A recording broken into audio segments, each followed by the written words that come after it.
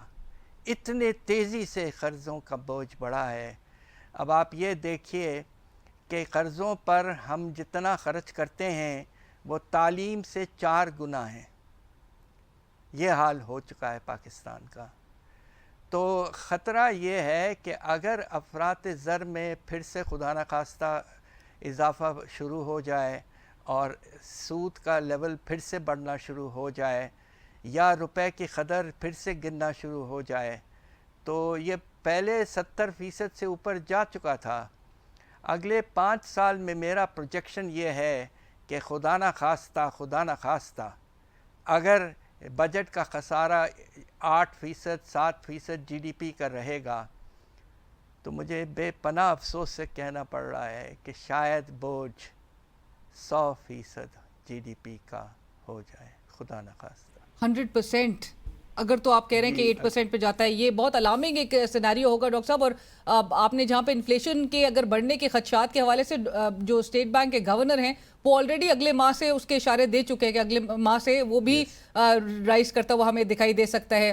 Doctor صاحب آخری سوال، آپ کی book charter of the economy, اس سے متعلق جہاں پر you are calling for political consensus on economic policy, اس وقت جو ہمارے ملک میں آپ نے گزشتہ ہفتے سے ایک سیناریو دیکھا جہاں پر منرل انویسٹمنٹ فورم کا انعقاد کیا گیا اور اوورسیز پاکستانیز کو بھی یہاں پر بلایا گیا، اور بتایا جا رہا ہے کہ پاکستان ایک بڑا کنڈیوسو انوائرمنٹ پیش کرتا ہے فارن انویسٹمنٹس کے لیے. فارن انویسٹرز یہاں پر آ کے انویسٹ کریں. آلدو پاکستانی اس کا خود کا تاثر ہے کہ ہمارا ملک ایک ہائیلی لیجسلیٹڈ اور ہائیلی ریگولیٹڈ ملک اس وقت بن چکا ہے، جو کنسیڈرنگ دا ریسنٹ ڈیولپمنٹس آپ کے سامنے ہیں.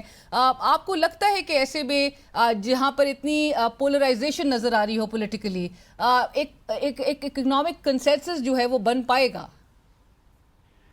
دیکھیے خدا نخواستہ ملکوں کے تاریخ میں وقت ایسا آتا ہے جب مل جل کر بیٹھنا ہی پڑتا ہے اگر ملک کو آگے لے جانا ہے. اب بنگلہ دیش میں آپ دیکھیے، کوشش تو یہ کی جا رہی ہے، اسٹوڈنٹ کا ریوولٹ ہوا اور حکومت تبدیل ہوئی اور اب ایک کنسنسس بلڈ کرنے کی کوشش کی جا رہی ہے.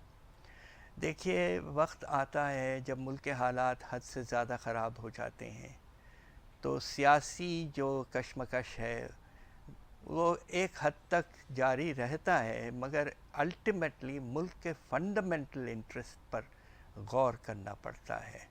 اور میری اپنی گزارش یہ ہے، میں نے 40 سال سے پاکستان پہ ریسرچ کیا ہے، کوئی 10 کتابیں لکھی ہیں.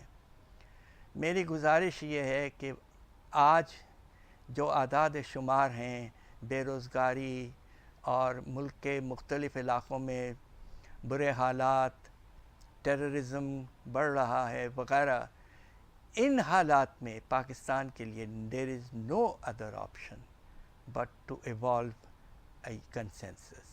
سب مل جل کر بیٹھیں اور ایک اچھا پلان آف ایکشن بنائیں جس میں عوام کو خاص طور پہ سپورٹ ملے، اور انشاءاللہ اس ملک میں اتنی اندرونی اس میں صلاحیت ہے اور ریسورسز ہیں کہ ہم نکل آئیں گے.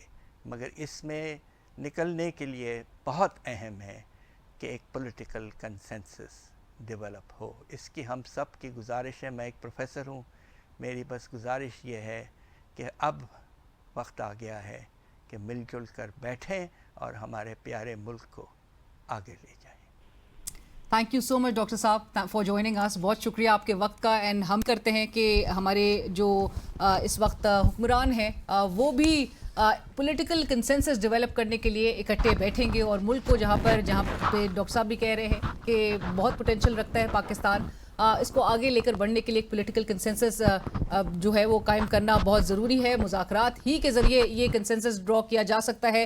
اور جہاں پر ڈاکٹر صاحب نے کہا کہ جو ریسنٹ ڈیسیشن لیا گیا ہے پرائسز پیٹرول کی انچینج رکھنے کے لیے, اور جہاں پہ انٹرنیشنل پرائسز جو ہے ہمیں ریڈیوس ہوتے ہوئے نظر آ رہی ہیں, اور یہ بلوچستان کے جو اکنامک اپ لفٹنگ ہے اس کے لیے یہ جو بچائی گئی رقم ہوگی اس کو استعمال کیا جائے گا. ڈاکٹر صاحب کہتے ہیں کہ یہ ایک پورے پروسیس کو سرکموینٹ کیا گیا ہے. پارلیمنٹ سے اس میں ڈیبیٹ ہونی چاہیے تھی اور اس پر اپروولز ہونی چاہیے تھی, اور ایک طریقہ کار کو اڈاپٹ کرنا چاہیے تھا, نہ کہ آپ اس قسم کے ڈیسیشنز اوور نائٹ ڈیسیشن جو ہے وہ لیتے ہوئے نظر آئیں جس پر ایک آپ کو ایک اینیموسٹی کا سامنا کرنا پڑے ماسز سے, جو کہ ریلیف اس وقت توقع کرتے تھے. اور اسی کے ساتھ ہی اجازت دیجیے, اللہ حافظ.